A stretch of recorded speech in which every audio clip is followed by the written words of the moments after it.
semuanya, Assalamualaikum. Balik lagi di video reaction saya kali ini guys, oke? Semoga semuanya sehat selalu. Nah, kali ini saya mau tengok video pembahasan tentang ini ya. Boleh akui keganasan netizen Indonesia, tapi justru paling baik hati dan dermawan di dunia nyata. So, jangan lama-lama lagi, mari sama tengok video ini. Let's go. Pernah nggak sih kalian berpikir, kok bisa ya satu negara yang sama memegang dua rekor dunia yang sangat bertolak belakang sekaligus? Di satu sisi, dunia gemetar ketakutan kalau sudah mendengar kata netizen Indonesia. Kita dibilang sebagai pengguna internet paling tidak sopan se-Asia Tenggara, paling barbar, bahkan bisa membuat akun centang biru internasional hilang dalam semalam cuma gara-gara salah ngomong sedikit aja. Saking galaknya, mungkin setan pun memilih putar balik daripada berurusan sama kita di kolom komentar. Tapi di sisi lain, anehnya, bule-bule yang datang langsung ke sini justru sering menangis terharu. Mereka bilang, kita adalah manusia paling ramah, paling murah senyum, dan paling dermawan yang pernah mereka temui di muka bumi.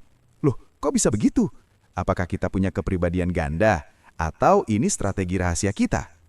Simpan dulu rasa penasaran kalian, karena di video kali ini kita akan bedah tuntas fenomena mulut preman, hati malaikat yang sukses bikin seluruh dunia bingung setengah mati. Halo warga Plus 62 yang budiman, selamat datang kembali di channel ini. Hari ini kita bakal membahas sebuah fenomena sosial yang unik banget, yang mungkin cuma ada di tanah air kita tercinta. Kita akan mengupas tuntas kenapa jari-jari kita bisa setajam silet saat mengetik di kolom komentar, tapi tangan kita justru begitu ringan memberikan bantuan di dunia nyata. Sebuah paradoks yang bikin kita disegani sekaligus dicintai. Nah, sebelum kita masuk ke analisis mendalam yang bakal bikin kamu manggut-manggut setuju, pastikan dulu jempol ganas kalian itu dipakai untuk hal yang positif ya. Yuk, tekan tombol like di bawah sekarang juga sebagai tanda absen warga negara yang baik. Dan buat yang belum bergabung, langsung saja klik tombol subscribe. Karena di sini, kita akan membahas cerita-cerita yang bikin wawasan kamu makin luas, tapi pembawaannya tetap asik. Sudah? Oke, mari kita mulai penyelidikannya. Mari kita mulai dari fakta yang pahit tapi nyata, yaitu reputasi kita di dunia maya. Kita semua pasti masih ingat dengan survei Microsoft beberapa tahun lalu yang menempatkan netizen Indonesia di peringkat bawah soal kesopanan digital. Sakit mendengarnya? Sedikit. Tapi apakah itu sepenuhnya salah? Coba kita introspeksi sebentar. Dunia melihat netizen Indonesia itu seperti pasukan khusus tanpa seragam yang siap menyerang kapan saja. Kamu senggol sedikit aja kebanggaan nasional kita, entah itu soal budaya, soal makanan, atau soal timnas, maka dalam hitungan menit bukan cuma akun media sosial kamu yang bakal kami serang, tapi sampai akun kucing peliharaan kamu pun bakal kami cari. Bule-bule di luar sana sering bingung dan bertanya-tanya, kenapa sih orang Indonesia bisa semarah itu? Nah, sebenarnya ada penjelasan logis di balik kemarahan itu. Bagi kita, media sosial itu bukan sekedar tempat pamer foto liburan atau pamer makanan. Bagi orang Indonesia, kolom komentar adalah sebuah pos ronda digital. Ini adalah bentuk siskamling versi 2.0. Kita memiliki budaya komunal atau kebersamaan yang sangat kuat. Semangat gotong royong itu sudah mendarah daging dalam DNA kita. Jadi ketika ada pihak luar yang dianggap mengganggu ketertiban, menghina identitas kelompok atau merendahkan negara kita, insting pertahanan kita langsung aktif secara otomatis. Uniknya, kemarahan netizen Indonesia itu sangat spesifik. Kita jarang menyerang personal tanpa sebab yang jelas. Tapi kalau kamu merendahkan budaya, agama, atau negara, itu sama saja kamu menabuh jenderang perang. Seperti yang sering dibilang banyak pengamat. Netizen Indo itu adalah gabungan antara intelijen tingkat tinggi dan semangat perjuangan 45. Kamu mau lari sembunyi ke lubang cacing pun, rekam jejak digitalmu bakal digali sampai ketemu. Memang terdengar menyeramkan, tapi sebenarnya ini adalah bentuk rasa cinta dan kepedulian yang diekspresikan dengan cara yang sangat agresif. Tapi tunggu dulu, ada sebuah plot twist yang sangat menarik di sini. Meskipun kita sering dibilang ganas dan tak kenal ampun, ternyata kita bukanlah pendendam sejati. Ada sebuah komentar viral dari tetangga kita, seorang warga Malaysia yang merangkum karakter kita dengan sangat sempurna. Dia bilang, Indonesia itu ganas, tapi pemaaf. Kalimat sederhana tapi maknanya dalam banget. Coba kalian perhatikan polanya. Hari ini mungkin ada artis luar negeri atau bule yang bikin ulah, lalu satu Indonesia kompak menghujat sampai trending topik. Budaya cancel culture kita memang luar biasa kuat. Tapi, coba lihat bulan depan. Jika orang tersebut membuat video klarifikasi, meminta maaf dengan tulus, ingat ya, syaratnya harus tulus dan mungkin ditambah sedikit air mata penyesalan. Lalu dia melakukan satu aksi sosial yang menyentuh hati, apa yang terjadi kemudian? Boom! Narasi akan berbalik 180 derajat. Kolom komentar yang tadinya isinya sumpah serapah dan caci maki, tiba-tiba berubah menjadi kalimat-kalimat bijak seperti "Semangat bang, manusia tempatnya salah", atau "Respect, yang penting mau berubah dan mengakui kesalahan".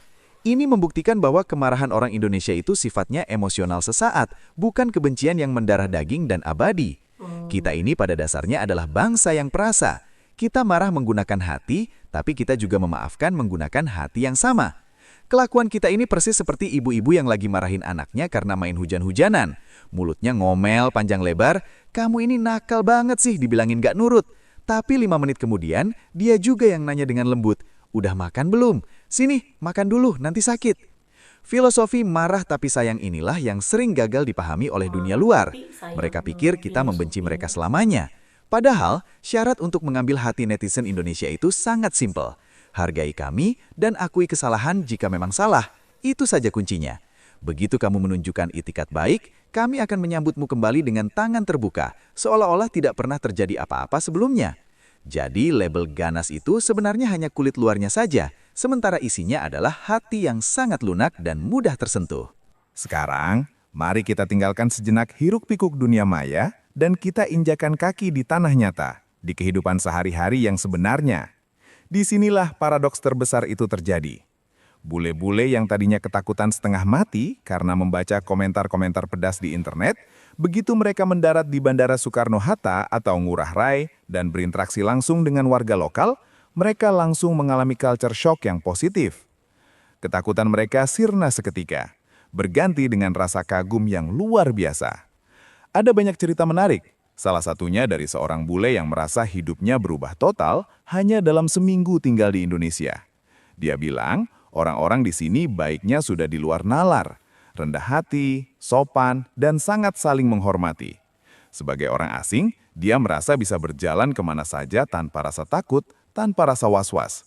Padahal di negaranya sendiri, mungkin dia harus selalu waspada. Di sini, dia merasa nyaman sekali, seolah-olah seluruh kota menjaga dia. Dia sampai bilang kalau Jakarta itu punya keseimbangan yang sempurna antara kegilaan kota besar dan ketenangan manusianya. Banyak bule yang akhirnya betah dan memilih tinggal di sini bukan cuma karena pantainya yang indah. Kalau soal pantai, banyak negara lain juga punya.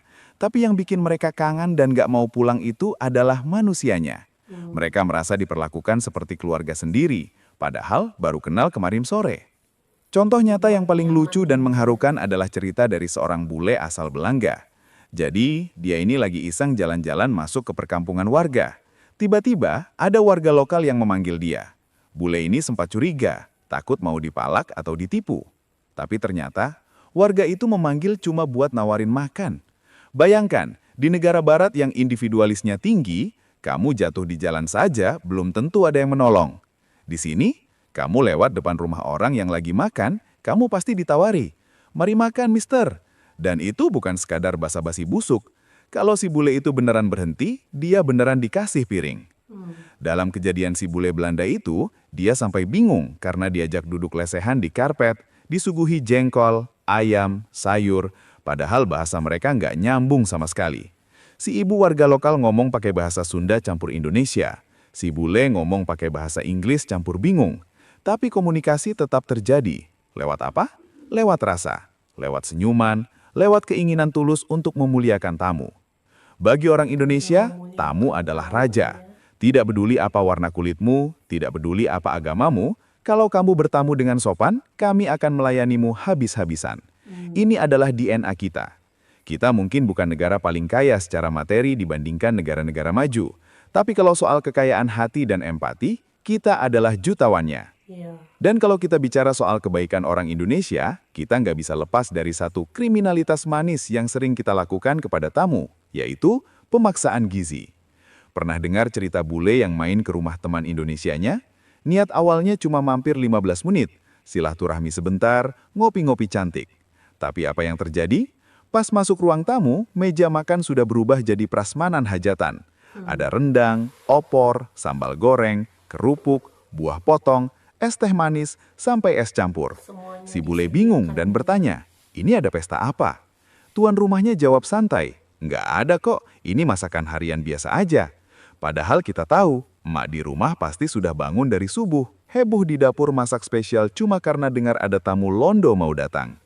Tantangannya belum selesai di situ. Di budaya kita, membiarkan piring tamu kosong adalah sebuah dosa besar.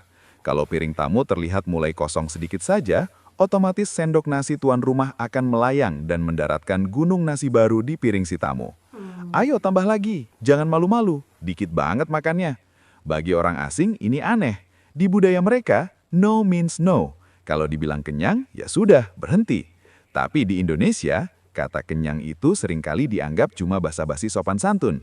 Jadi tuan rumah akan terus memaksa dengan penuh kasih sayang sampai si tamu benar-benar terlihat mau meledak perutnya. Ini lucu, tapi sangat menyentuh. Ini adalah cara orang Indonesia bilang, aku menghargaimu dan aku senang kamu datang, tanpa harus mengucapkan kata-kata itu. Kita memberi apa yang kita punya. Bahkan seringkali kita memberikan bagian yang terbaik untuk tamu, melebihi apa yang kita makan sendiri. Jadi, teman-teman semua, apa kesimpulan dari semua fenomena unik ini? Apakah kita ini bangsa yang munafik? Tentu saja tidak. Fenomena ini justru menunjukkan bahwa orang Indonesia adalah manusia yang sangat protektif sekaligus ekspresif. Di dunia maya, kita menjadi preman karena kita merasa perlu melindungi harga diri rumah kita dari orang asing yang sok tahu. Kita galak karena kita peduli. Tapi di dunia nyata, saat orang asing itu datang dengan sopan, mengetuk pintu dengan ramah, dan mau duduk sejajar dengan kita melihat mereka sebagai saudara, bukan ancaman. Kita adalah bangsa dengan hati yang sangat lembut, yang dibungkus dengan lapisan pertahanan yang keras demi menjaga kedaulatan harga diri. Kita adalah bangsa yang akan menghujat kamu sampai trending topik kalau kamu menghina negara kami. Tapi juga bangsa yang sama yang akan menolong kamu mendorong motor mogok di tengah hujan deras tanpa meminta bayaran sepeser pun. Kita adalah netizen plus 62, ganas di jari, tapi emas di hati. Dan itulah yang membuat Indonesia begitu spesial, disegani, sekaligus dicintai oleh dunia. Terima kasih sudah menyimak pembahasan panjang kali ini. Tetaplah bangga menjadi orang Indonesia, dan jangan lupa tebarkan kebaikan hari ini, baik di dunia maya maupun di dunia nyata.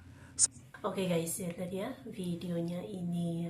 Jadi ya itu walaupun terkenalnya gitu kan di sosmed gitu kan, apa tuh dengan kekuatan ataupun kebersamaannya yang sangat kuat gitu kan, ada istilahnya barbar gitu ya. Tapi di dunia nyata memang sangat peduli dengan tetamu orang luar gitu kan, yang datang berkunjung ke Indonesia tuh memang dilayan dengan sangat-sangat baik, dengan sepenuh jiwa raga gitu kan. Nah, tetamu tuh dilayan dengan sangat baik sekali gitu, oke? Sudah pastilah gitu ya, kalau kita sopan pasti dilayan dengan baik juga gitu, oke? So, terima kasih banyak sebab kamu sudah menonton video ini. Jangan lupa untuk subscribe, like, komen, dan juga share ya. Kita bertemu lagi di video reaction saya yang seterusnya. Assalamualaikum.